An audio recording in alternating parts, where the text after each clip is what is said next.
December the 21st marks the birth date of charismatic Burkina Faso former leader Thomas Sankara, who was assassinated in a coup d'etat 33 years ago.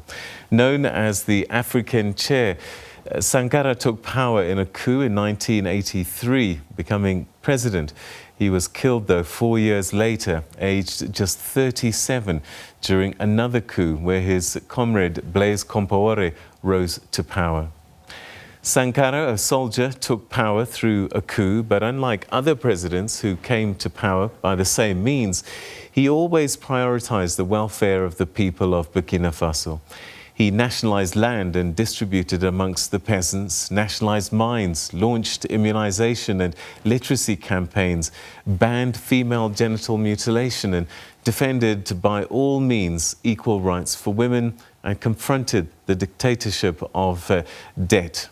In July 1987, he made a speech to other African leaders in the framework of the African Union Conference, in which he called for the repudiation of debt. He also called for the right to say no to imposed unjust and illegitimate debts. A few months later, he was assassinated. To get more on this, we're now joined via Skype by human rights defender, advocate Sipho Mantula. Thanks so much indeed for joining us, and welcome to the program. Thank you, Brother Peter. Jambo Africa to the viewers of the globe. As we do remember the son of the fertile soil, he will have been 71, Peter, and one thing that you missed, he was a lover of music. He was a guitarist, he was a cyclist, he was a person who loved nature, environment. He made sure that everybody planted a tree in his own backyard. He was very young, and yet he led as if someone who was much older, and he had so much influence in just a few short years. That is quite true, Peter. To our viewers is to always take care that where you are born, he was born in a very humble groundings in the Upper Volta, which was by then Upper Volta. If one looks at his career, at his growth, he was bound to be a bishop or even the priest, but he said, no, I will be going to the military. He went into the military training at an early age of 20 years. And I think there are two countries that sit in his body of work. It was Madagascar, it was France. But in those countries, he had already grounded himself with the elders. He met Fidel Castro, he met Samora Machel, he met Maurice Bishop, and later he met even with the late Jerry Rawlings, by the way. So if one looks at his career, at his thinking, democratizing the politics of the Sahel region, he was angry, and he was even not pro-war. Even when he was young, he was forced to fight in the battle between his country and Mali. But he said one day that war, it is useless and unjust. And I think as a young man, at that age, he was able to lead his country. He was able to change the name of his country. He was able to challenge corruption that we are seeing in many African countries. He was able to prioritize the health infrastructure. More so, we are in the age of COVID, we are in the age of Ebola, HIV/AIDS. But here was the son of the fertile soil, Noel Isadore Thomas Sankara, who was able to bring sanity, to bring the spirit of Pan-Africanism to the people of Burkina. Hence, he had to change the name to say that we are the people of the land of the upright with integrity. Why do you think that he was so ahead of his time? As I said, I keep saying he was so young, and yet his thinking seemed to be quite ahead of his time, talking about the repudiation of debt. These are conversations that are happening now. Definitely, Peter. If one looks at people like Sankara, you will think of Lumumba when you say, I've come 50 years before time. You think of Lumumba, you think of Bantu Biko. Those were the young leaders of the time who were very brave, who were very knowledgeable, who even understood what we will say political dialectics, who understood the military thinking of that time. And here the issue that you are raising the issue of the foreign debt, but he was equally even against the issue of greediness, opulence that was within his own leaders, comrades that were driving fancy cars. He was very clear about that.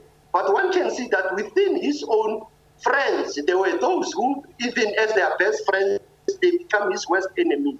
There were those who turned against him because, like you are saying, he was very young but ahead of his time. And one can say that he was indeed the cradle of African thinking, African thought, but at the same time, we cannot immune foreign powers' relation, whether France or other European countries, that were they even behind his downfall, were they behind his assassination, which was so sad, as you have said earlier. It was only 4 years that he was into power. But as a young man, he was able to bring the young people of Burkina Faso on issues of education, which is critical in this region now, issues of health, issues of environment, empowerment of women. Not many African leaders in this region, they want to see women being beside them, having decision-making. And that's what Sankara stood for. And some of us will say there are many Sankaras out there, even if they've killed him, but they've not killed the spirit of Noel Isadora Thomas Sankara. So it is very critical, Peter, when we think of this militant, radical pan-Africanist, that we must always think about the birth of any leader rather than of the death. Because he was born in a family of people who were religious. He was born in a country that has undergone a serious colonization by France. But you can come out and fight against the imperialistic agenda that France was bringing in the Upper Volta by then. Hence, change everything to what we can say in a short sentence, to reboot the system that was unjust. And talking about France, he was a Pan-African through and through, not afraid to speak up and to speak to power. There are a lot of countries on the continent very dependent on aid to France, but he spoke strongly against François Mitterrand when he invited President Botha to France. He stood up to François Mitterrand and told him that this was out of order. Definitely. Remember, this is again the same character of Lumumba. When Lumumba told the Belgians during independence in 1960, Sankara could go to the UN General Assembly in the military gear, speak truth to power, just like the late Robert Mugabe, just like Gaddafi. Those were the leaders of that time, Peter. When they go to the United Nations, they will rock that boat, they will shake those buildings, they will make sure that they have an African agenda in their thinking. They knew very well that they were not begging from the West, they were pushing reparation costs. He was very clear, as you were saying. He will question about asking us a basic question about the food that every night that we are eating, that this food comes from our colonizer. It is critical for us to start to plant our own food that we have raised. He was able to take his own former colonizers head on. And that's what we need from our leaders, not to beg from the West, but to always remind the West of the past that they have done and to pay reparations. And at the same time, to allow this African unity to can prevail. Remember, as earlier I was talking about that he has met luminaries, he has met revolutionaries like Samora Machel. If Sankara was alive, he would have been, he would have been sad with the crisis in Cabo Delgado. If Thomas Sankara was alive, he would be sad with the current crisis in his own country, where you have less than 5 million people going to vote, where you have still challenges of poverty. If Isabella Noel Sankara was still alive, about vaccine, he would have been worried about us not having women presidents, not having women taking the lead in this beautiful continent. So if one has to look at this legacy, it is a legacy that has to include what we say curriculum, philosophy into the young people of today, so that they can live the values of Thomas Sankara. The same like our leaders of today who are so corrupt that they must learn from Sankara. They must not speechify him, quote him, but they must learn thoroughly from what really did Sankara stood for, even if he didn't live long to see the unity of the African continent.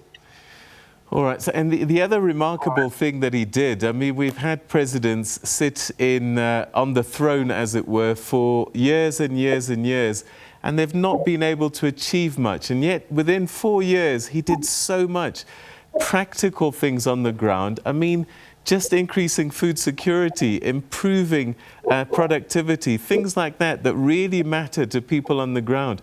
How was he able to do that? And yet we've had leaders next to him and that have followed him, unable to do the same things. You know, Peter, like we have said, his energy, his big.